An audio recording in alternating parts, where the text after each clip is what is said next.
మంది ప్రీవియస్ గా వచ్చిన వీడియోస్ మీద ట్రోల్ చేస్తున్నారు, ఆయన పిల్లల్ని కొట్టడం దాని మీద మీ అభిప్రాయం? అవును, కాలేజీలో ఒక అబ్బాయి తప్పు చేశాడు.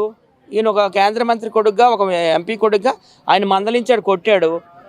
మరి వీళ్ళ పిల్లలు అవన్నీ ఏం చేయడం లేదా? బయటకు వస్తే అన్నీ వస్తాయి.